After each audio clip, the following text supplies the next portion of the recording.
Pep Talk UK, Pro Beez, somewhere in the streets of London, the mean streets, and on the block, it's Kelechi. Hey, brother. Hey. Big up the man, them. Thank you, Pro Beez, for having me on your channel. It's a very beautiful day, and I'm happy. You're happy? A lot of Arsenal fans that I've spoken to are unhappy with the re-signing of David Luiz for 12 more months. Yes. It was bound to happen. I tried to explain it the other day on AFTV that as much as ideally people want to see him sign, the mess we are in right now, he has to sign. You know, we are short at the back, very short. We have just holding and Mustafi fit. Probably Socrates is coming back to full fitness, but you can't complete about 10 games or 9 games remaining with the FA Cup with 2 fit central defenders. So, and if he's not going to sign an extension to stay to the end of the season, it's a no-brainer for him. So, and he was looking for 2 years, what we heard, and the club was willing to offer 1. So probably 1 is a meeting point, you know. But you can't expect him to sign a contract extension to July, which will jeopardize him going to another club. You get it, and then expect him to play for you. So I think it was bound to happen due to the coronavirus has spoiled so many things. So I knew it was bound to happen, and it is what it is. And yeah, he messed up at Man City. Yeah, but to be fair to him, he's been pretty much okay since Arteta came in. So let's say that game was really bad. Obviously maybe his head wasn't there. That's maybe one of the reasons he didn't start, you know, we don't know, but it has happened, and we have to unite and support the players. Yeah, we're taking the leftovers of Chelsea, and it's never seemed to have worked out. I mean, Peter Cech was a good 7 for Arsenal. We had Diarra that came into Arsenal again, that was for a short period of time. Gallas was at his prime at Chelsea, and a lot of Arsenal fans think it hasn't worked out with David Luiz. Yeah, obviously, they are not wrong, you know, because his 1 year so far hasn't been spectacular, hasn't been good. But I think since Arteta came in, with the way Arteta is playing, he kind of suited into that system. Getting players from Chelsea has always been a problem. We have to blame the people signing them, you know.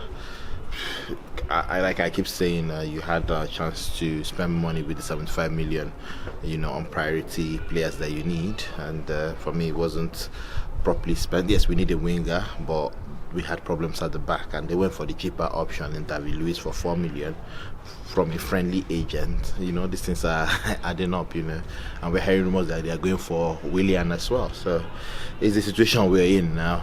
You know, we don't have money, not playing in Champions League for 2 going to 3 seasons now, and the owners maybe not injecting too much money as well. So there's a combination of so many things, you know. We are the only club that's taking pay cut. No, that club has taken pay cut. So we're in deep nonsense, deep nonsense, waters, yeah, deep crisis. Yeah, crisis. Yeah, so we'll have to make do with what we can get, I guess, and keep supporting the team. I support anybody that wears the jersey. Obviously, I've seen people complain about Cedric being signed without kicking the ball. Pablo Mari as well, just 2 games, and he has been signed for 4 years extension. I don't know what's going on, you know. I have to support them, you know. As I keep telling people, I will still support. As long as they are wearing my jersey, I will keep supporting them. I mean, like I always say, Leicester, when they won the league, they didn't have any spectacular players. They had this kind of players that some people are trying to put down. I'm not going to put them down. It's a job. Leicester had this pattern, you know, players that we felt were very average, they couldn't do anything, and they won the league. Sometimes the player doesn't have to cost big money to be a very good player. If you have the belief and the heart, football is about confidence. You don't even need tomorrow I lose my belly fat and step into the game, you understand? You know, so it's about confidence, you know. We should just continue carrying the boys and building confidence, and who knows, I still believe in miracles. In as much as at Brighton, my faith was shaken, but I still believe in miracles. Who knows what will happen next season?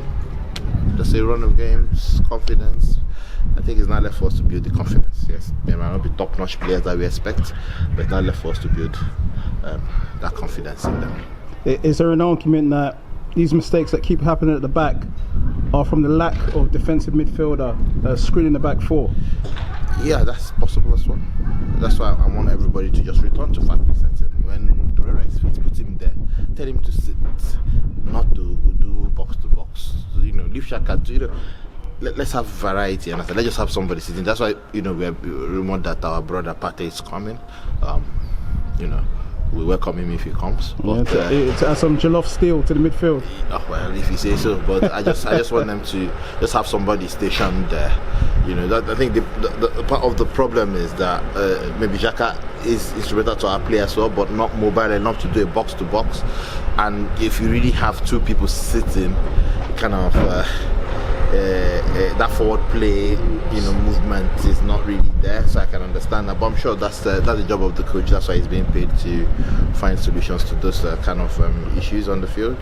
But if we get somebody screening the defense, or we have Torreira back in screening as he did in the first days of Emery, I think that would be great. You mentioned the coach; he's getting a lot of stick, Arteta, mainly for his selections against Man City in the opening game of the restart.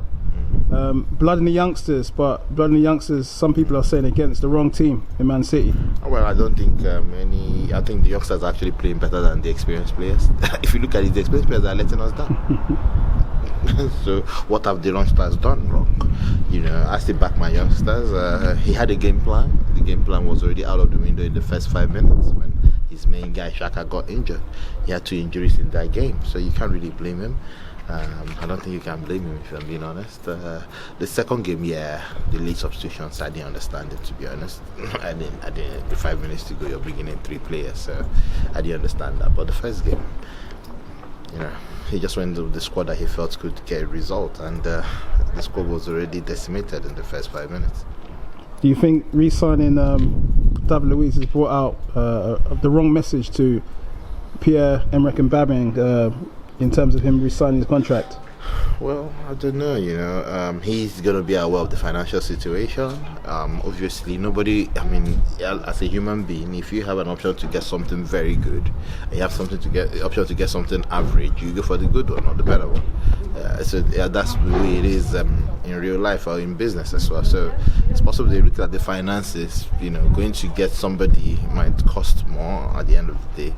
So let's stick with that guy and ride our luck out, basically. So, he's going to look at it. He knows, he took a pay cut as well, 12.5%. I think he's one of those that took the pay cut. So he's going to know that they don't have money and, make his decisions from there. But if he decides to leave, you can't really blame him.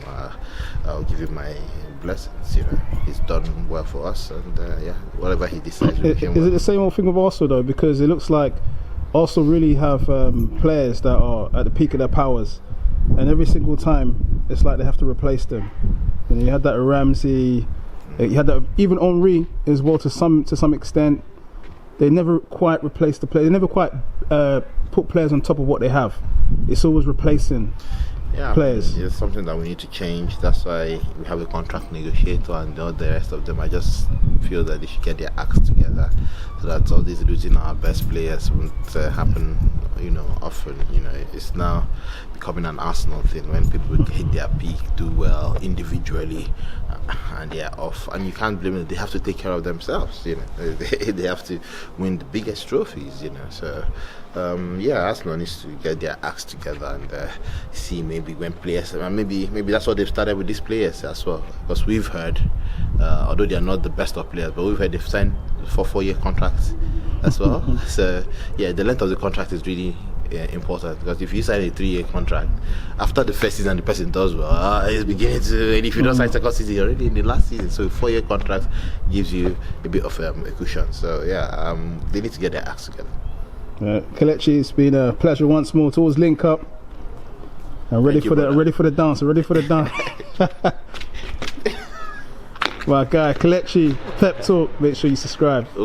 Subscribe to Pep Talk UK.